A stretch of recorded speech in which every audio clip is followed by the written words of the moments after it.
കെഎസ്ആർടിസിയിൽ സ്ത്രീകൾക്ക് സൗജന്യ യാത്ര നടപടികൾ വേഗത്തിലാക്കാൻ മുഖ്യമന്ത്രിയുടെ നിർദ്ദേശം. സൗജന്യ യാത്രാ പദ്ധതി സംബന്ധിച്ച് മുഖ്യമന്ത്രിയുടെ അധ്യക്ഷതയിൽ ഉന്നതതല യോഗം ചേർന്നു. സെക്രട്ടേറിയറ്റിലെ മുഖ്യമന്ത്രിയുടെ ചേംബറിൽ നടന്ന യോഗത്തിൽ ഗതാഗത വകുപ്പ് മന്ത്രി CP ജോൺ പങ്കെടുത്തു. ട്രാൻസ്ജെൻഡർ സമൂഹത്തിനും പദ്ധതിയുടെ ഗുണഫലം ലഭിക്കുന്നതിന് ആവശ്യമായ മാനദണ്ഡങ്ങൾ രൂപീകരിക്കും. KSRTC, KTFC എന്നിവയുടെ ഉടമസ്ഥതയിലുള്ള സ്ഥലങ്ങളും കെട്ടിടങ്ങളും കൂടുതൽ വരുമാനം ലഭിക്കുന്ന രീതിയിൽ പ്രയോജനപ്പെടുത്തണമെന്ന് മുഖ്യമന്ത്രി നിർദ്ദേശിച്ചു. ബുധനാഴ്ചത്തെ മന്ത്രിസഭാ യോഗത്തിൽ സൗജന്യ യാത്രയിൽ അന്തിമ തീരുമാനമുണ്ടാകുമെന്ന് യോഗത്തിനു ശേഷം ഗതാഗത മന്ത്രി CP ജോൺ പറഞ്ഞു. മുഖ്യമന്ത്രി വിളിച്ചുകൂട്ടിയ യോഗത്തിൽ ഞങ്ങളെല്ലാവരും ഉണ്ടായിരുന്നു. ഇതുമായി ബന്ധപ്പെട്ട വ്യക്തമായിട്ടുള്ള ചില തീരുമാനങ്ങൾ നമ്മൾ എടുത്തിട്ടുണ്ട്. എന്തായാലും പ്രധാനപ്പെട്ട കാര്യം ഡീറ്റെയിൽസ് എല്ലാം CM തന്നെ മന്ത്രിസഭാ യോഗത്തിന് ശേഷം പറയും. സ്ത്രീകൾക്ക് സൗജന്യ യാത്ര, അതിൽ സ്ത്രീകൾ തമ്മിൽ യാതൊരു വ്യത്യാസങ്ങളുണ്ടാവില്ല. പാവപ്പെട്ടവരെന്നോ പണക്കാരെന്നോ ഉദ്യോഗസ്ഥരെന്നോ അങ്ങനെയൊന്നുള്ള വ്യത്യാസം APL BPL വ്യത്യാസങ്ങളൊന്നുമില്ല. ഏത് സെക്ടറിലാണോ കൊടുക്കുന്നത് അത് പൂർണ്ണമായും സ്ത്രീകൾക്കുള്ളതായിരിക്കും. അതുപോലെ തന്നെ ട്രാൻസ്ജെൻഡർ പേഴ്സൺസിനുള്ള അതും ഇതിന് കൂടെ. ഞാനിപ്പോൾ പറയുന്നത് 15-ാം തീയതി സൗജന്യ യാത്ര ഉണ്ടായിരിക്കും. അത് 10-ാം തീയതിയിലെ ക്യാബിനറ്റ് പ്രഖ്യാപിക്കും.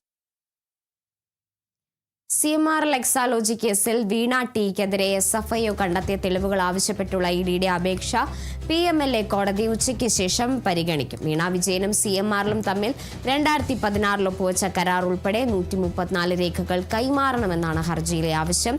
നിലവിൽ ഈ രേഖകൾ SFIOയുടെ കസ്റ്റഡിയിലാണ്. എക്സാലോജിക്കും CMRLും തമ്മിൽ 2017 ഉണ്ടായ കരാർ, എക്സാലോജിക്കിന്റെ ബാങ്ക് അക്കൗണ്ട് വിവരങ്ങൾ, വീണ വിജയന്റെ ആദായ നികുതി റിട്ടേൺ രേഖകൾ, വായ്പാ വിവരങ്ങൾ, വായ്പാ തിരിച്ചടവുമായി ബന്ധപ്പെട്ട രേഖകൾ എന്നിവയും ED ആവശ്യപ്പെട്ടിട്ടുണ്ട്. 2016 മുതൽ 2020-21 കാലയളവിൽ IT സേവനങ്ങളുടെ പേരിൽ ഏകദേശം 2.78 കോടി രൂപ CMRൽ നിന്ന് എക്സാലോജിക്കിനും വീണ വിജയനും ലഭിച്ചെന്നാണ് അന്വേഷണ രേഖകളിലുള്ള ആരോപണം. എന്നാൽ ഈ തുക ലഭിച്ച കാലയളവിൽ എക്സാലോജിക് CMRലിന് യാതൊരു സേവനവും നൽകിയിട്ടില്ലെന്നാണ് പ്രാഥമിക അന്വേഷണത്തിൽ SFIO കണ്ടെത്തിയത്. വീണയെ ചോദ്യം ചെയ്യാൻ വിളിപ്പിക്കുന്നതിന് മുമ്പ് പരമാവധി തെളിവുകൾ ഉറപ്പാക്കുന്നതിന്റെ ഭാഗമായിട്ടാണ് ഈ നടപടിയെന്നാണ് സൂചന. കോടതിയുടെ തീരുമാനം ലഭിക്കുന്നതോടെ കൂടുതൽ രേഖകൾ പരിശോധിച്ച് അന്വേഷണം മുന്നോട്ട് കൊണ്ടുപോകാനാണ് EDയുടെ നീക്കം. അതേസമയം EDക്ക് രേഖകൾ നൽകരുതെന്നാണ് CMRൽ പറയുന്നത്.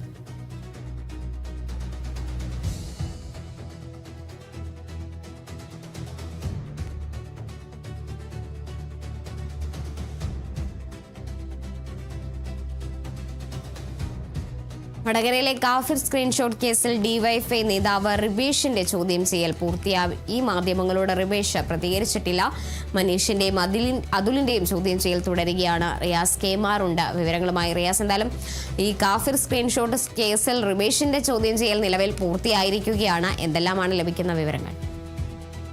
വടകരയിലെ ക്രൈംബ്രാഞ്ച് ഓഫീസിൽ 2.5 മണിക്കൂറോളമാണ് DYFI നേതാവ് റിബേഷ് രാമകൃഷ്ണനെ പ്രത്യേക അന്വേഷണ സംഘം ചോദ്യം ചെയ്തത്. ഇതിൽ ചില സൂചനകൾ അന്വേഷണ സംഘത്തിന് ലഭിച്ചതായുള്ള വിവരമുണ്ട്. അതിലെ ഒരു വ്യക്തത എന്തായാലും വൈകിട്ടത്തോടുകൂടി മാത്രമേ കൈവരികയുള്ളൂ. എന്നാൽ ഈ മനീഷ്, അതുൽ എന്നീ സോഷ്യൽ മീഡിയ ഗ്രൂപ്പ് അഡ്മിന്മാരെ ചോദ്യം ചെയ്യുന്നത് തുടരുകയാണ്.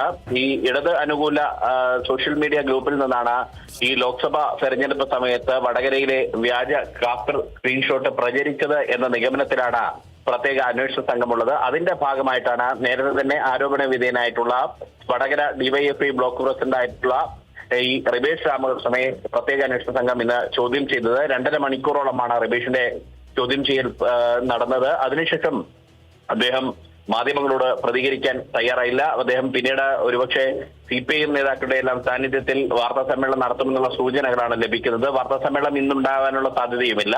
അത് ഒരുപക്ഷെ ഈ മനീഷ്, അതുൽ തുടങ്ങിയവരുടെയൊക്കെ ചോദ്യം ചെയ്യൽ പൂർത്തിയായതിനു ശേഷം മാത്രമായിരിക്കും ഈ ഒരു പൊതുവായ വാർത്താ സമ്മേളനം CPIMന്റെ നേതൃത്വത്തിൽ വടകരയിൽ വിളിക്കാനുള്ള ഒരു സാധ്യതയുള്ളത്. ഈ ഒരു കേസുമായി ബന്ധപ്പെട്ട് പ്രത്യേക അന്വേഷണ സംഘം അന്വേഷണം ഊർജിതപ്പെടുത്തിയിരിക്കുകയാണ്. കാരണം നേരത്തെ പോലീസ് ഇതിന് പിന്നിൽ ഡിവൈഎഫ്ഐ നേതാവ് റിബേഷ് രാമകൃഷ്ണന്റെ പങ്ക് കണ്ടെത്തിയിരുന്നെങ്കിൽ കൂടിയും അതിൽ ആരാണ് യഥാർത്ഥത്തിൽ ഇത് വ്യാജ കാഫർ സ്ക്രീൻഷോട്ട് നിർമ്മിച്ചത് എന്ന് കണ്ടെത്തിയിരുന്നില്ല. അതേ തുടർന്ന് പോലീസ് അന്ന് അന്വേഷണം അവസാനിപ്പിക്കുകയായിരുന്നു. എന്നാൽ UDF സർക്കാർ അധികാരത്തിൽ വന്നതോടുകൂടി കുറ്റ്യാടി MLA പാറക്കൽ അബ്ദുള്ള ഇതിൽ സമഗ്ര അന്വേഷണം ആവശ്യപ്പെട്ട മുഖ്യമന്ത്രിയെയും ആഭ്യന്തരമന്ത്രി രമേശ് ചെന്നിത്തലയെയും കണ്ട് നിവേദനം സമർപ്പിക്കുകയും അതിന്റെ അടിസ്ഥാനത്തിലാണ് ആഭ്യന്തര വകുപ്പ് SIT രൂപീകരിച്ചുകൊണ്ട് ഒരു അന്വേഷണം വീണ്ടും തുടരുന്ന ഒരു സാഹചര്യം ഉണ്ടായിട്ടുള്ളത്. അതിന്റെ ഭാഗമായിട്ടാണ് ഇപ്പോൾ കോഴിക്കോട് റൂറൽ ജില്ലാ ക്രൈംബ്രാഞ്ച് ഓഫീസിൽ വെച്ച് റിബേഷിനെ ചോദ്യം ചെയ്തതും മറ്റ് 2 പേരുടെ ചോദ്യം ചെയ്യൽ പുരോഗമിക്കുന്നതും. ശരി, വ്യക്തമാണ്. റിയാസ് KMR ആണ് വിവരങ്ങൾ നൽകിയത്.